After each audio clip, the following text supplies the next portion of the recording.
me, I always make the joke that there's nothing more humbling than sitting there completely naked drinking an apple juice during a hypo. Um, smeared in baby oil. No, that's not true.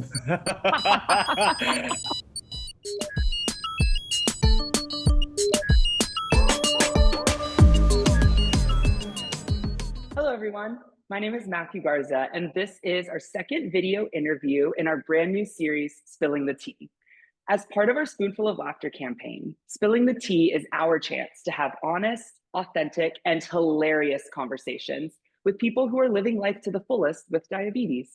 Now, we're not going to shy away from the difficult topics or the realities of what it's like to live with diabetes. We know that this is a serious, complex, and oftentimes frustrating condition that nobody asks for. But we also aren't scared to discuss just how silly and ridiculous diabetes can be each and every day. Now, as you may know, in many areas all over the world, June represents Pride Month, a time to celebrate and uplift the LGBTQ plus community.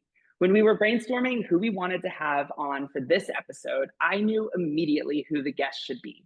So without further ado, I am so excited to introduce a friend and one of the funniest drag queens I know, Grace.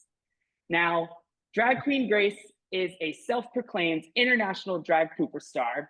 From corporate events to weddings to your local pub, they have performed all over the world, from New York to Singapore, and they've worked with A-list celebrities such as Chaka Khan and Little Mix, Melanie C, and Maya Jama. They've also had the chance to work with a wide variety of corporations, including ASOS, Magnum Ice Cream, all major TV networks, Virgin, and many others. The list could go on and on. Now, Grace Shush On and is the on. hostess with the mostess, exactly, commanding any room with camp energy, MC, live vocals, and DJing. So whatever the occasion, they will bring the energy. And I have a feeling that we're going to be laughing a lot and have a lot of energy together this morning and this episode, especially because our topic for today is navigating the messy, chaotic, and fun world of dating, sex, and queer nightlife as someone who's living with diabetes. So Grace, thank you so much for coming on the show with us today. Thank you. You have the nicest voice when you're doing anything that's like that. I was like, do you have a voiceover agent? Because I really feel like you should have one. I feel like you're selling me something and I don't know what I want to buy, but I want to buy it. Do I want to buy Thank you. myself? Maybe. Thank you so much. I definitely put it on for our shows. And someone needs to take No, note and go ahead considering and it's get like you the that morning agent. as well. Yep. You take that drink of coffee, you get right into it. And I need more than coffee, honest to God. You got to get that really good stuff Yeah. going. So, Grace, let's just jump right into it. I was hoping that you could tell people a little bit more about yourself. What is it like having diabetes during the day and being a glamorous drag queen by night? Being a glamorous drag queen by night is probably one of the hardest things I've ever done. I've been doing it for 12 years. I've been self-employed for around 8 now. And obviously living in London, which was voted one of the most expensive cities in the world. Um, yeah, being a drag queen is really hard. The economy changes, everything's kind of like it's also different after COVID and stuff like that. So it swings and Totally. roundabouts. It has its ups and its downs. And I suppose that's a bit like diabetes, really. It has its ups and its downs. You can do everything right. I can email all the corporations. I can send out all to all the bars. I can go and do the right things, say the right things, give the Yep, right amount of insulin. But sometimes it can be a roller coaster of things. They're very totally. Did similar, you already? actually. You don't really know what's going to happen next. It can be honest to God, like, especially living in London, I think drag, you Yeah. can, I will always say that, like, this time next week, I might be like in an advert for Virgin Cruises. I don't know what it might be, but Yep. like, I'm not. I wish I was, that payout, please. But it's the same with diabetes. Next week, I might be having a really bad week of hypos, or I might have issues with my pump or issues with my Yeah. CGM. It's like, it's a never ending thing. Yeah. We often describe diabetes as a bit of a roller coaster because it just feels like you're constantly going up and down and up and down, and there's like no way to get off of it. I Yeah. used to work in the theme park, so, I can operate a roller coaster quite well. Grace, did you have diabetes already when you were starting up your drag career, or was that something that you had to navigate after you became a drag queen? No, I'm actually coming up to my 23-year Wow. diaversary. Yeah, thank you so much. Thank you. I've never actually known when my diaversary is, but I have this regular argument with my mom, and that I thought I was this old, she thought I was that old. She was actually right. Uh, and I spoke to my doctor recently, and I just said, "Can you just look on the system, please, and tell me when the Yeah. earliest thing you have is?" And it was like, "Oh, you admitted to hospital on the 24th of June, 2022." So I was 11. Wow. Yeah, Wow. yeah, That's yeah. a long time. Happy 23rd diaversary then, coming up a Thank you little so much. early, but I can now I can come and drink in the US. I can do whatever I want now. I'm just gonna start telling people I'm exactly. actually 23. I'm not Exactly. 33. I'm 23. I say use it. I get that, get the Uh, license changed, get I'm the like I'm passport like I'm like Mariah updated. Carey. No one will ever know my age. Absolutely, or Miss Piggy. I think that fits more with my brand. And what's 10 years here or there, right? Just shave it off the top. Between friends. Exactly. Now, I want to get right into the really, really good stuff. So, I know for me, right, navigating sex and dating and relationships as a gay man in my world is obviously You're like gay? really What? can you believe it? No, But it's no. it's so difficult, right? Like there's all these things that you're up against. You have self-confidence, there's body image concerns, there's assholes Mm, literally and figuratively. And I don't even mm-hmm. have diabetes or any of those wonderful gizmos and gadgets that many people with diabetes use. So I'm wondering if you could share for me and for our audience just kind of what have your experiences been like trying to navigate sex and dating? Are there any juicy stories, no pun intended? Honey, I mean, my mug feels very symbolic to it.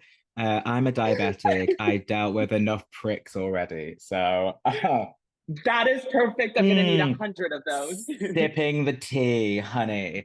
Um, Juicy stories. I mean, I have a disclaimer every time I use, should we call it a dating app, that has a little skull and it's orange. I have a disclaimer every time. So I'll send a body pic or something like that, and then I'll you'll see the tech on my body. So I'll always just say Yeah. like, oh, I wear CGMs. I have a medical condition. Like it's no big deal if you touch them, Uh-huh. they won't fall off. They won't hurt me. Like don't worry. And I had one guy once. I was doing a job in out of London, and I was staying in a Yep. hotel. And instantly, hotels make me feel some sort of way. I don't know what it is about them, but they just do. And I was like, finished my job. And then I was like, I'm going to go on the apps and I'm going to find someone. I did, very attractive, Uh-huh. very lovely. We exchanged photos, all of that jazz, did all the usual stuff. And I sent this message and they sent one back to me saying, "You seem like high maintenance. I'm not coming." And I Let me was just literally like, honey, you want to talk about high maintenance? Try having the tech on your body. Like, try living with type 1 diabetes. Do you know what I mean? Like, literally. honey, I can also, as well, like, I approach any situation with comedy. It's not always my Yeah. strongest suit because, especially when times aren't needed, I'm sat there in therapy. My therapist actually told me once that if I ever go and see any like psychologists, I should tell them that I mask with comedy. So it's not. I am actually quite depressed. It's just that I'm. I just don't know how I to get it. verbalize that. Yeah. So I mask everything with comedy, and I will, even in a situation where I've seen guys looking down, and if I forgot to tell them, maybe it's late at night, Yeah. or I've come in from a job and I'm again feeling some sort of way, Yeah. then I will forget to tell them, and then I'll see them looking down, and I just make like jokes, or I tell people sometimes that they can put their bank card to it, and it does contactless payments. So You can give a tip. if you just give it, yeah, yeah. Was my head satisfactory? Tip me. It's like we take Apple Pay. Yeah, yeah. We take Apple and we take Google Pay, and yeah, yeah, very much that. It's funny. I hear oftentimes from people that this exact thing happens, that there is this almost fear from partners, or maybe it's just an aversion to even kind of, you know, literally jump into bed with someone with diabetes because they might not do something right or they don't know how to deal with the tech or anything. And I always find that it's so interesting because they're not the ones who have to live with the disease itself, No, right? And yeah. so to think that it's going to be a burden to them, especially in the context of something that is, you know, maybe a fleeting moment or a one-off thing, I always find so frustrating. I don't know how y'all put up with it. I genuinely don't. I mean, also, if you think about it, sex is that it's already a very vulnerable time. You're lying there completely naked. And Absolutely. I always, excuse me, I always make the joke that there's nothing more humbling than sitting there completely naked, drinking an apple juice during a hypo. Um, you know, smeared in baby oil. No, that's not true. But yeah, sex is already such a vulnerable thing, and you're again, I mean, I'm from like a completely naked household. Like we are very open talking about sex. It's never something we've shied from. My Yeah. parents are super open and make jokes about their sex life all the time. And yes, it's cringe, but at the same time, I'm like, that's healthy, and I'm really appreciative that they are doing that. Um, and sex is meant to be this joyous time, as much as Yep. it's a one night stand. It's meant to Yep. be a release, human connection, Yeah. and all of that jazz. Yep. So, I mean, just I'm telling you, I've got it just out of courtesy. Like, shut up and just Right? I talk completely dirty to me. agree. Like, yeah. And I don't mean talk dirty like, oh, you didn't clean your area before you put your pump on. I mean, like, do you know what I There's like a little mean? a Oh, Dexcom. yeah, The yeah. exactly that. A little My like a little scum ring around your Dexcom. Yeah, look at that there. Yeah, you like that. You like that. I one did an time, alcohol and this wipe is before putting this on.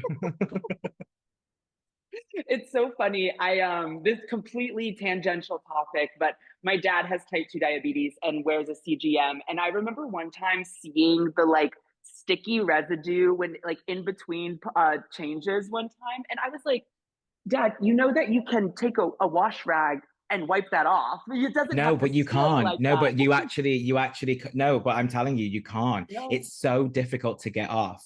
I usually wear my Dexcom like on my lower hip, like on my back, and I take a toothbrush and acetone or acid alcohol, and that's what I'm using Yep. on my skin because the adhesive is so hard to get off. I once watched something on TV because it's same as like menopause patches, and it was like, you have the View, we have something called Loose Women, and it was Uh-huh. very that, and they were talking about putting mayonnaise on their body, and I was like, girl, I'm not. No, give me the dirty toothbrush that I clean my wigs with and a bit of acetone, and that'll be fine with me. And then I'm gonna get in the shower and moisturize anyway. But it's really hard to get off, and you do feel a bit scummy when you're like trying to be like, like Kate Winslet in the Titanic, lying there naked on your bed, and then you see a little like scum patch on your leg, and you're like, sorry, it's not scurvy, I Don't promise. paint that part. Yeah, yeah, yeah, yeah, yeah, Well, I yeah. guess I haven't got ringworm, I promise.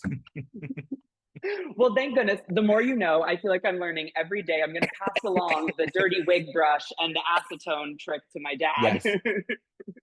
A little bit of And acetone goes a long way. It's not great for your skin, but whatever you do to get it done, you got to sometimes just do it. mm.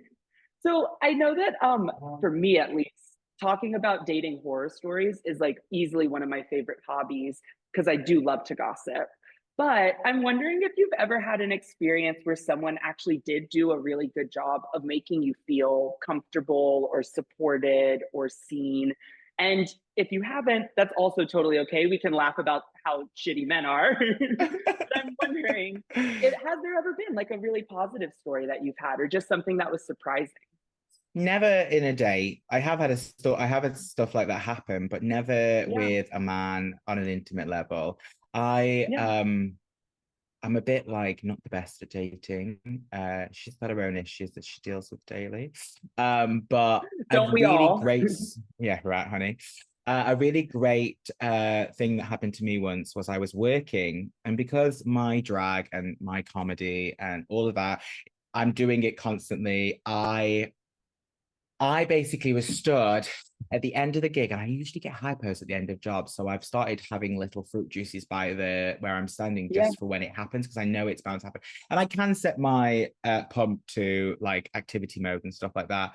But I said out loud on the microphone, I'm having a Mm-hmm. hypo right now. I'm a type 1 diabetic. Bartender, please, could you get me a fruit juice?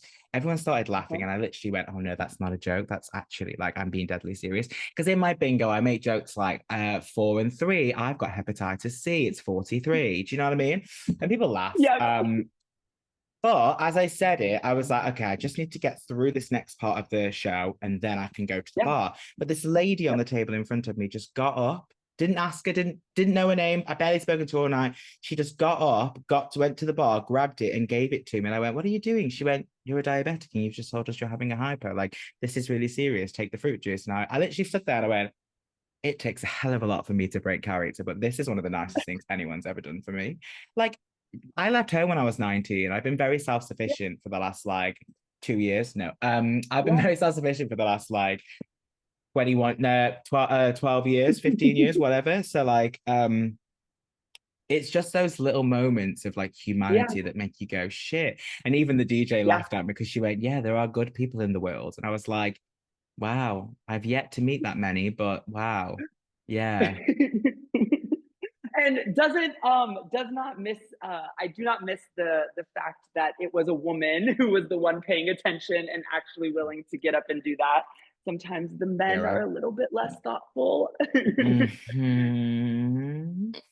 But yeah, no, I do think it's something that's so wonderful, and it's those little moments I feel like that can really show people that it doesn't take moving an entire mountain to help someone with diabetes or to just be there for somebody who might be managing a chronic condition. Sometimes it's the most minor little acts that just say that you heard them, that you listened, that you understand what they might be thinking about or going through, even just a little bit, that can, I feel like, completely change a person's outlook on just like their own condition and the way that they're navigating the world. It makes me I really think happy even that just a simple thing of, and I struggle with this quite a lot, but like yeah, I've had it for so long, and I've only just in the last like 2 years started talking about it more, yeah, and just something for me as simple as, are you okay? And I don't mean like in the yeah, general sense, like no, yeah, I usually tell people that I'm having a hypo. I don't want you to do anything. I'm capable yeah, of doing it myself. If I'm functioning, yeah, talking to you, I can probably yeah, make it look like nothing's really going on. yeah, But it'd be really nice on the odd occasion that you're sat with me to just yeah, go, you okay? You good? yeah, Cool. We'll move yeah, on. That's all I need. That's all I need. And I don't get that very often. And I yeah, had a really bad hypo the other day and I was with somebody and they were talking to me and I went, I'm really sorry. I can't actually think of anything right now. Like my vision's a bit blurry and I feel it was really bad. yeah, And they just sat there and carried on watching TV. And I was like, I just really could ask. I just would quite like you to ask me if I'm okay. I don't know why. yeah, I don't know why I feel the need of it because it's something I live with daily. It's breathing to me. I'm saving my life like 3 times a day. But like, it just, I don't yeah, know. I just would quite like a, are you okay? You good? You cool? We can move on because I hate yeah. being made a fuss of. So No. like, I just, yeah. I really hope that this conversation encourages those of us who don't live with diabetes to take the time to do exactly that, because I think it's something that, to me, what this says is, when people with diabetes are having to think about their condition 24/7, it is such a minor thing for us who don't live with diabetes to take 30 seconds out of our day to ask our friends and family who do live with a chronic condition if they're okay, how they're doing, can we help in any way? And if the answer is no, the answer is no. And we can continue on like nothing is going wrong. But if the answer Mm, is yes, we can show up and be there in a way that is genuine and is actually trying to help and not just, pretending like nothing is wrong, pretending like there's nothing going totally. on. Yeah. Because also we don't I as a diabetic don't want people to pander me and I don't want Yep. people to like be on top of me and mollycoddle me. I don't know Yep. if you use that word, but like I don't want to be like wrapped in a blanket. Um, but like I say words all the time that are from up north and I have no I think they're real words. But yeah, I don't want that. I want to just be kind of like left alone, but just I want you to know that right now it's really difficult and just know that Yep. it's difficult and then in 20 Yep. minutes time it'll be fine, hopefully, touch wood. But yeah, don't Well, I fuss, leave love me the alone. no, I know, I get it. I get it. And I want to switch gears a little bit. And I love the story that you shared about the woman with the juice and the drag bingo. And so I kind of want to get a little bit more into this intersection of drag and diabetes. So I'm going to go a little rapid fire on you. Feel free to only answer what you want. But I'm curious, like, do you ever integrate your diabetes into your performance? Have you ever needed to stop a number for a quick juice box? Have you ever done a Oh death God, yeah. drop and your CGM popped right off, you know? Funny. And Go biggest on. question, are you mad that there's a drag queen out there who's already trademarked that name diabetes? I just need to know. I actually when I first started doing drag, I had some really diabolical names, and I actually don't think Grey Shush is that great. Um, it's just been too long now. And remember to be gracious. That's what it means. The joke is I'm not. I'm Yeah. an absolute trollop. But I I'm not a death drop queen. I'm a very old school queen. Very old school. If I move across the stage, you're lucky. Excuse me. Actually, no. I'm a very physical comedy. Everything is more clownery with me. I wouldn't be caught death dropping. I do have a video of me doing it, and I almost broke my back, which I might share with you one day because it is frigging hilarious. And I was drunk after a boat party, but I'm digressing. I'm digressing. The drag funny stories. I have had to stop many. I haven't had to stop a performance. I've had Oh, to prolong an intro of a performance. I'm really yep. lucky because I do, as Bianca Del Rio says, I do have like a Rolodex of, it's not hate, but a Rolodex of things I can say to fill time. Um, and I have a lot I can say before. And most of my numbers as well, because they're comedy numbers, have a little setup Yep. before anyway. So I could be Yeah. drinking and doing that. And I think it might be like a psychosomatic effect that once I know something's inside of me, I do feel a little bit better. Do you know what I mean? Yeah. Yeah. Obviously it's still there, the feeling's still there, but like I'm like, okay, now it's in there. I just got to sit Yeah. with it and just deal with it and get on with it kind of thing. And I'm also there to do a job. I've never Yeah. had to like put anyone in before me or anything like that. Yeah. I'm pretty like hardcore when it comes to like just getting on with it.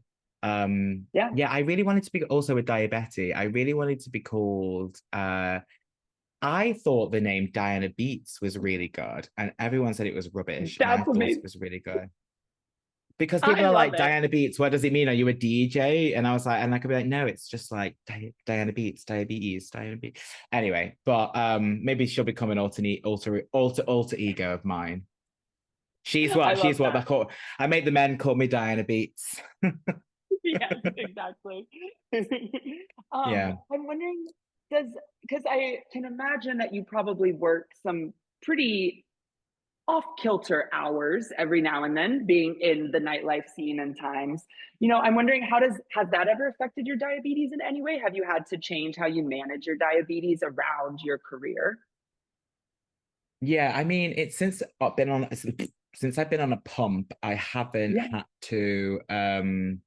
I haven't actually done a lot of like big late night till 4 a.m. shows because yeah, again, my drag's taken a bit of a shift and I used to yeah, go. I used to do like big club nights and I don't really do that as much anymore. But back then it was actually really difficult to like yeah, inject or know when to eat or especially if like they used to do this one club night and it was like the thing that started my career, but we would be there from like 1 in the afternoon rehearsing until like 5 in the morning.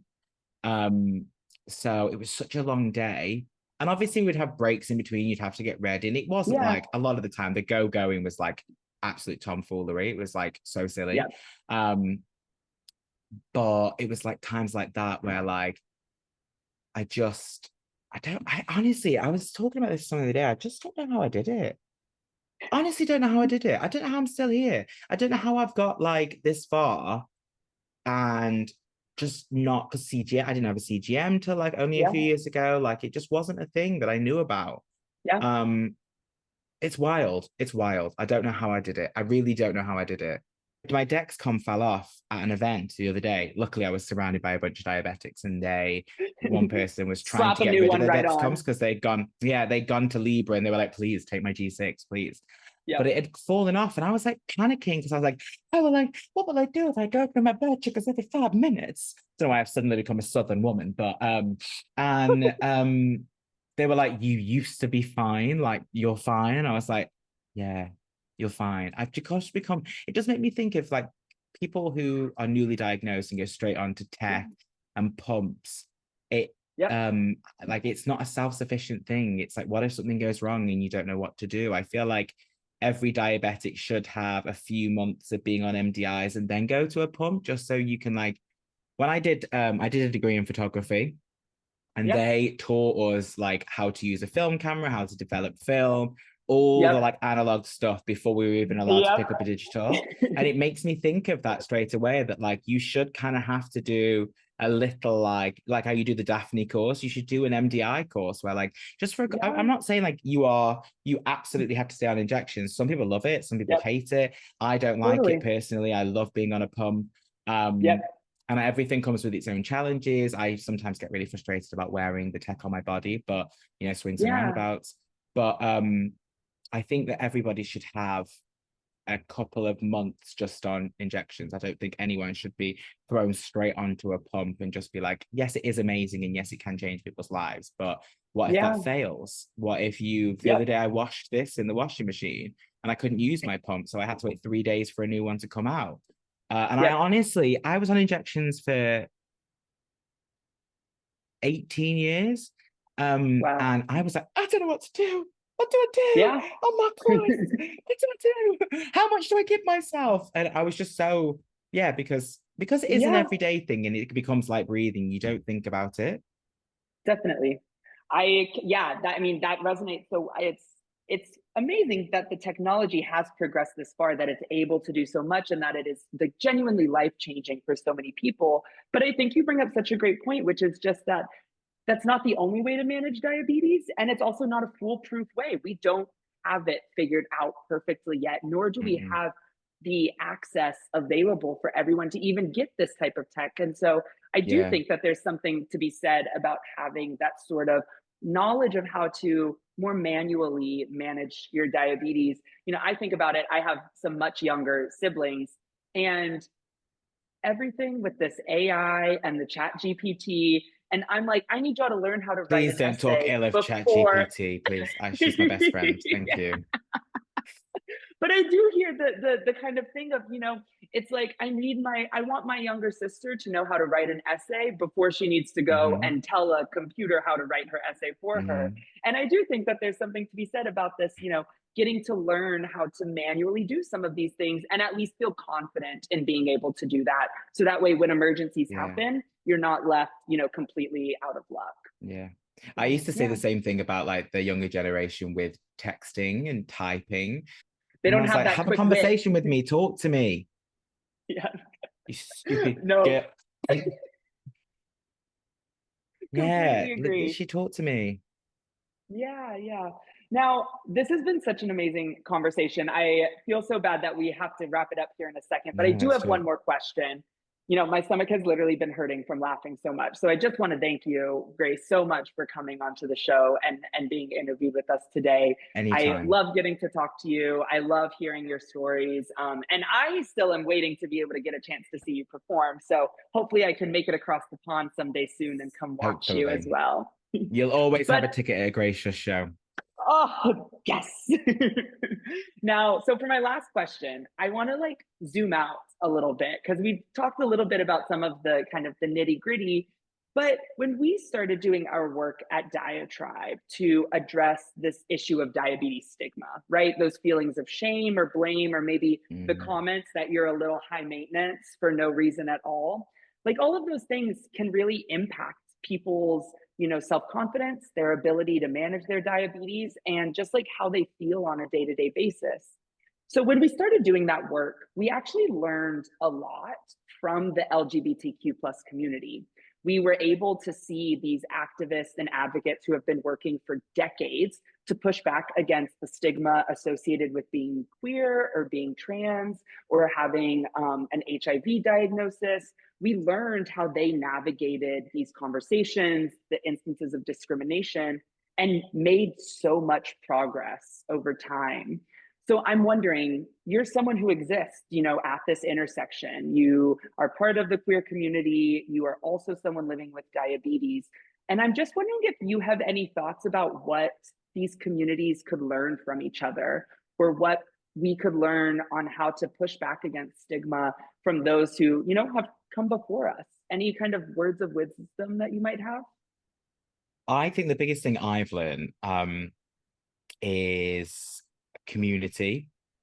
Yeah. And obviously, like you've said it yourself, all these people that came before us, but like I think finding people in the LGBTQIA plus space taught Yep. me so much about who I was as a person. I found out what like Yep. God, like 15 years ago, what non-binary was when I was at uni, and I was like, oh my God, that's how I feel, kind of thing. Yes.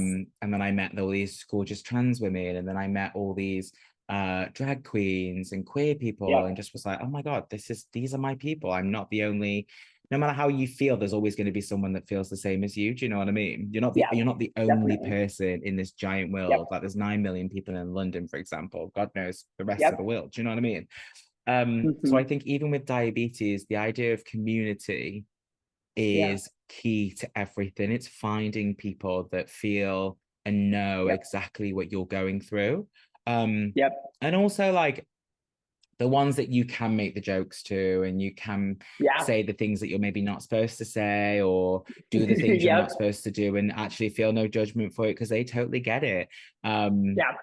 And I think, yeah, it alleviates a lot of the stress. I think I've also noticed a lot at the moment that um only on social media that a lot of influencers are taking the route of being like, it's not that bad, like it's not that Yeah. bad. And yes, some days it's not that bad. Like some days it is Yep. great, and some days it's bad, but you're still having to think about it constantly. And Yep. I Yep. want people to know that like they shouldn't feel shame if their diabetes is, because Yep. these people are saying it's not that bad, like hey, it's not difficult, it's you can control it, it's really easy, I do this, I do that, that's fine, discipline, routine, whatever. But I Yep. think finding people that get you and understand you is the key to it all. And don't listen Yep. to everything everyone says, because Yeah. there's some influencers out there that I've definitely like had to either mute or avoid, because it's like even they make me feel bad, and I'm really self-confident in what I do and who I am. And then I think, God, Yep. am I being like a negative Nancy because I'm talking about how difficult it is a lot of the time? But at the end of Yeah. the day, I'm the one that's having to live with this, and I'm the one that's having to deal with this, and my body's different from your body. So Yeah. yeah, I think it's finding in the people that make you, uplift you, and not make you feel a certain way. Absolutely. I think that is so poignant. The community aspect is key. It's something that I feel like already I know as someone who's not necessarily a part of the diabetes community, I have learned so much from talking about and hearing stories of the support that can really occur within the diabetes community. And I have my own experiences kind of, whenever I Mm-hmm. moved to San Francisco and found my first, queer family here, getting to kind of just finally connect with people on a level that you have never connected with before, feeling your own experiences validated. All of that is so important. And I think to your point about, sometimes when you encounter those people within the community who maybe aren't exactly on the same page as you, one of the things that's so great about having a diverse and big community is that none of those voices are too loud, that they're just one story, they're one experience, they're one person within this broader world of people who share similar experiences. And whenever we're able to see lots of different versions of that diabetes looks differently for every single person who lives with it, that being queer looks differently for every single person who lives with it, I Absolutely. think that it helps to make it a little bit easier. And also just is able to say that there's no right way to do any of these things, but that we can be doing it together and learning from each other. Mm-hmm. Absolutely. I Yeah. mean, what's the saying? Something like, I think it's gendered, but no man is an island, or something like that. No person is an Yep. island. Like you can't do it on your own. And I also think it is important though, and I will say that you also shouldn't wallow in it. Don't Definitely. solely focus on the negative of it, of like Yeah. how difficult it is, or you just, Totally. and it is so easy to say, but obviously I am somebody that lives with it. Just pick yourself up, and tomorrow's a new day. You know, Yeah. if today is a bad day in terms of diabetes, as long as you're not like going really unhealthy and stuff like that, like tomorrow is a new day and tomorrow you can Yep. smash it. And if you can't smash it tomorrow, then fine. We'll just deal with it each Yeah. day at a time. So, yeah. Yep. One day at a time. I You're think that's doing enough. You're perfect. doing enough. Everyone's doing enough. Just, yeah. Exactly. Exactly. Well, Grace, I am so God, I was sad about to that I get have really to mad bring there. our. I was about to be like, you're I doing enough. know. Sorry, end it. Do No, it. no, it is though, but it's important advice, and I just really want to thank you so much again for kind of being here with us today, for sharing so much of your story, for passing on some of those words of wisdom to others.